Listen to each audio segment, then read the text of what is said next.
Right. So Zizek's analysis begins with the anthropologist Claude Lévi-Strauss, because Claude Lévi-Strauss was a master at reading things into objects. And his whole idea was that food can also serve as food for thought. So Lévi-Strauss sets up this semiotic triangle. On the one side we have raw food, and raw food symbolizes nature. On the other side we have baked food, and baked food symbolizes culture, the application of technologies upon this raw food. And then as a mediation of the two, kind of formulating this semiotic triangle, we have the procedure of boiling, forming that triangle. So Zizek says, can we not translate this into a far more intimate domain, say something like our shit? And the idea here is that we can form a kind of counterpart to the Lévi-Straussian triangle. And you see, there's 3 different types of basic toilet designs in the West. In the basic German toilet, the hole is really close to the front, and there's kind of this shelf behind it. And the idea here is, first you take a shit, and your shit is presented to you, before the water flushes it down. So you have to turn around and look at your shit, inspect your shit. So if you can find any traces of illnesses, and if there's anything funky, at the end you go to the doctor to see if something has happened. Then we have the French toilet, and in the French toilet, the hole is really far to the back. And the idea here is that, you take a shit, but shit disappears as soon as possible. You don't want to even look at the shit. But then formulating this semiotic triangle, we have the English toilet. Now in the English toilet, the hole is really close to the middle, but it's full of water. So the idea is, you take a shit, but the shit's just there. It's not meant to be inspected. Now the tricky bit is that none of these toilets can be accounted for, the design I mean, in purely functional terms.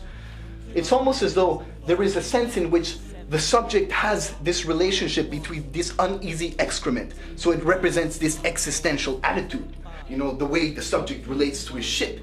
So we can translate this first of all, to politics. In the 19th century, we can translate it to German conservatism, French revolutionary radicalism, and English liberalism. But we can translate it once more into the different spheres of life. For Germany, we have metaphysics, introspection, poetry, and philosophy. Your shit is there. You inspect your shit, you analyze it, and you discern some characteristics from this shit.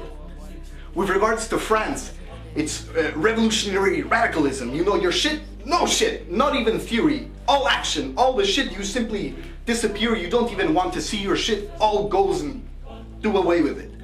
And then we come back to England. England is pragmatic, economics, everyone has to take a shit, so let's make a toilet in which everyone can shit happily, and let's make some money about it at the end of the day. As an academic, you can go to a post-ideological conference and you can say, nowadays no one believes in anything, we live in a post-ideological society where people are nihilists, they have no values. But Zizek's precise point is that the very moment you go to the toilet, you are immersed once again in ideology. And here the precise key, the precise thing is food. Because isn't food precisely this object which is outside of you, but then you transform it through the process of eating, it becomes part of you.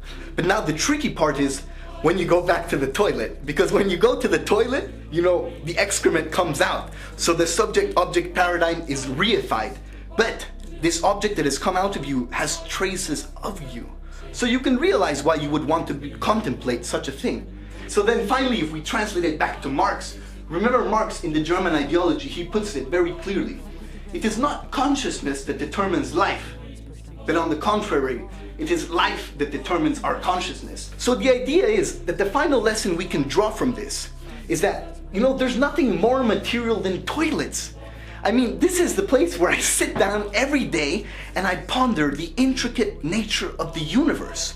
So if there is a relationship between the material and the ideal, the final lesson that we can draw from this is that it doesn't matter if you're a conservative, an anarchist, a liberal, a fascist, or whatever, because at the end of the day, we're just full of shit, but different types of shit. So here's an example of how Zizek provides us of shit helping us being food for thought, that we can analyze our shit to discern these different existential attitudes of ourselves.